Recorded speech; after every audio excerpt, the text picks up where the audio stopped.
Man, what a game. The physicality that both teams brought tonight was unbelievable. I thought our guys did a heck of a job tonight. To see that they had 22 turnovers and we were able to capitalize off those turnovers was huge. We got to keep having active hands throughout the ball game and try to get as many deflections as possible and hope those can turn into points going the other way. We keep talking pace. We got to keep playing fast, even faster than what we played tonight, because that's how we play. We generate a lot of points just by us pushing the ball in transition. But on top of that, having a pace about our game in the half court too has to be huge. Our ability to offensive rebound in game one and tonight was big. Especially, we're obviously not shooting the ball like we normally do, and that's part of being in the playoffs. But we want that thing we want to let it fly. We want our guys to let it go. If they see a hint of daylight, let it go. We trust them. We believe in them. They've been shooting the ball well all year, and we know we're going to have a few games where we really break out. When we do, if we can keep that same physicality and sense of urgency that we're having defensively, it can turn into a big win for us. What was huge was also for us in the second half is we had 2 turnovers in the second half. We had 12 in the first half. That kept them in it, gave them a lot of life, and for us to be able to be strong with the ball. We talked about the game being a physical game, so you had to be strong with the ball, especially when you tap that paint. For us to be strong with the ball like we were in that second half and only end up with 2 turnovers was huge. You take your hat off to Foxy. Big buckets down the stretch. He had a big 3 right in front of our bench that was phenomenal. Domas, he's an all-star, and he showed tonight why he is an all-star, and he should be all-NBA like Foxy. Both those guys really stepped up tonight, and they were big for us like we need them to be. I tell you what, our bench with Malik continues to be aggressive, continues to play the right way. We need him to be aggressive like he is because, I don't know if I've seen a guy, especially a 6-man like that, be able to make plays the way he does for himself and or for his teammates. But Davion Mitchell was good. You're not stopping Steph. Steph had 28, and when a guy scores 28, you think that somebody did a halfway decent job on him. But Steph is the greatest of the great. You're not stopping him. You're not going to slow him down. You just want to try your best to make him work, and that's all Davion's doing. He's trying like the Dickens to make Steph work, and we know Steph's going to bring it. Down in San Francisco, he's going to let that thing fly, and we all have to be conscious of trying to help Davion or Foxy or whoever's guarding him, because he can win a series for that team any day of the week. But I got to give credit to Davion for trying to fight over screens and through screens and all that other stuff. I don't know if he can do a better job, which is, again, a testament to Steph's greatness with the 28 points. So phenomenal game. Our crowd, again, I don't know if I don't feel like I've ever been in a building that's as loud as this. It's deafening. My grandson has come to 2 games. I gotta ask his mom if we need to get a nanny, because I'm worried about his eardrums, even though he's got these big old things on his head. Yeah, James Ham, ESPN 1320. Mike, it's a great win for you guys, but it's kind of marred by the situation with Draymond. Have you seen a player stomp on another player like that? and then again go and goat the crowd, stand up on the scores table or the bench area, and do what he did like tonight. And I know you know him personally. Just what are your thoughts on that entire scene? Yeah, I didn't see what he did afterwards, but for sure it's a flagrant 2 for sure, and it'll be interesting to see what the NBA does after they review it. But I didn't see the aftermath. And Dylan Moss, is he all right? I'm not sure. I'm not sure. I think he might be getting checked out now, getting X-rays and all that stuff, because it was pretty hard stomp. Sam Amick, The Athletic. Mike, you talked pregame about when these guys win in the playoffs, you just kind of let it ride and you're loving them up. But you go into this postseason, you didn't know what you'd get from each of these guys, and to win a game like this against that group when you're talking about the drama like with Draymond and the grit aspect of it, is there part of you that takes a step back and is pleasantly surprised and enjoying the way they're stepping up here?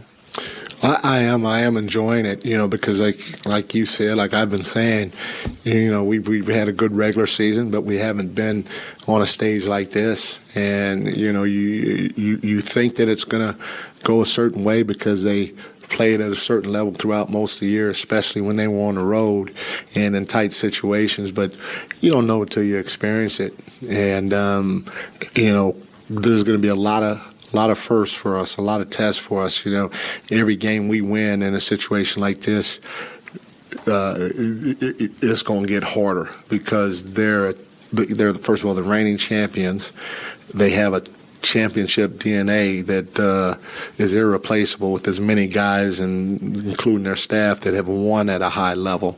And so every loss, in my opinion, is going to make them that much more desperate, which in turn, it's like I said it before, it's like a wounded animal. That wound is just getting bigger and bigger, and when that happens, we know and they know they're going to have to crank it up a notch and fight even harder. So, it's going to get tougher for us each game.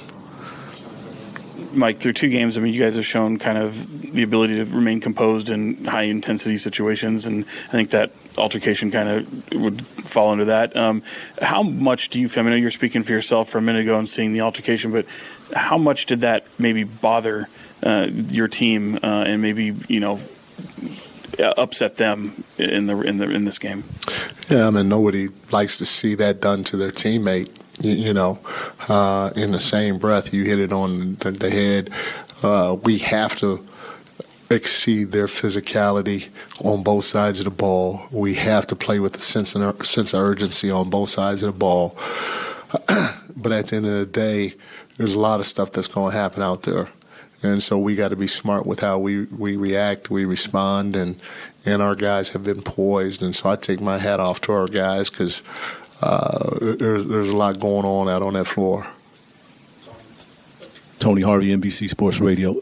Coach Brown, after that scenario with Sabonis, Warriors come back, they tied at 93, I believe, and 95 or something like that. And your team, Fox hit a couple baskets. Just want to, get your thoughts, your team, in that moment, sticking with it no matter what, and then pulling out the win in those last few moments. Yeah, we said this all along, whether we're up big or we're down big, we have to stick to what our game plan is. We got to keep trying to play fast. We got to keep trying to be physical, and we can't worry about what the score is or how much time is left in the game. And they're a great team. I said it before. They're going to take the lead down the stretch. They're going to tie the game down the stretch. They may be in front down the stretch. Who knows? But we got to keep grinding and see if we can find a way. During this time of the year, you just find a way to win, and our guys did. Jordan Lattimore, Kings Digital. Coach, you talked pregame about, wanting to get a win no matter what, and, talking about your guys stepping up. Obviously, last game, you saw Alex Len kind of step up in that role and provide that interior force presence, and then tonight you saw Davion step up and hit some great, some clutch shots and provide that great defensive pressure. Just wanted to ask you about the guys stepping up from the bench and coming through and delivering in the playoffs in a huge moment like this. Yeah, we've had a lot of guys step up, but no, you hit it on the head. We talked about Davion's defense, but the three that he hit in front of our bench was huge. He works his tail off daily to be able to knock down shots like that. He also hit a couple of pull-ups that were big for us. So all our guys know that they understand what a good shot, what a great shot is, and if they see any daylight at all, we're encouraging them all to let it fly. Hey, Coach, Luke Serio, ABC 10. Obviously, 2 big wins at home. Now you get a chance to take this series back to San Francisco. Is there anything that you're looking forward to or you're excited about being back in that building again, or getting a chance to be there wearing some different threads? I'm looking forward to going home and going to sleep tonight. That's it. We'll figure that out later. Coach, Scott Marsh here, Sacktown Sports 1140. Obviously, you've had a chance to coach a lot of tough players in this league, but Domas, is there anybody tougher you've been around than this guy?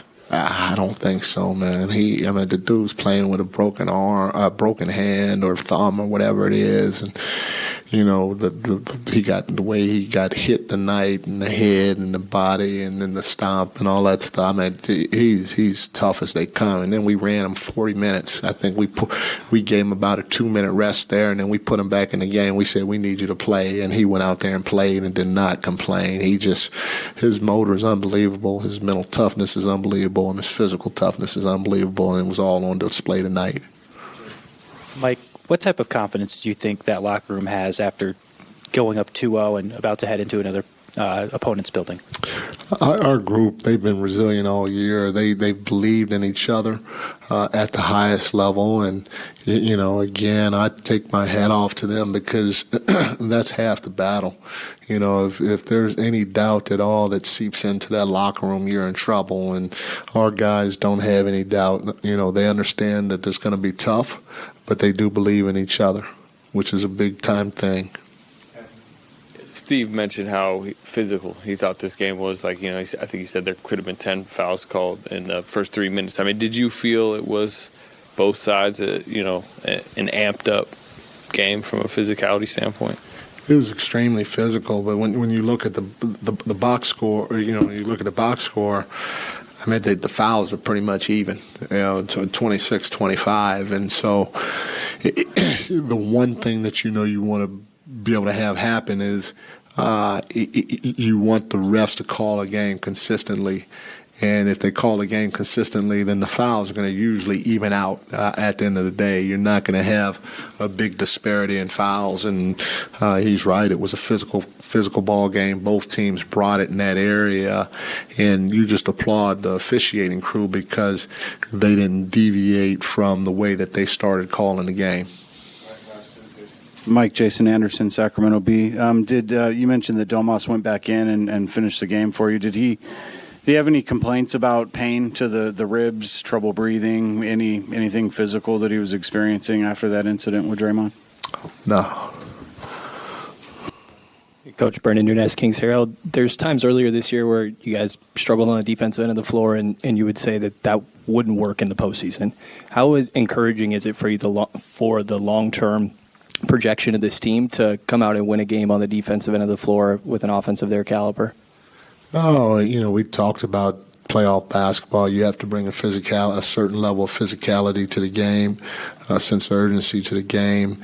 And, our guys are showing that they're capable of doing that. And so we have to continue to do it for as close to 48 minutes as possible in order to give ourselves a chance. Thank you, guys. What's that? No, it's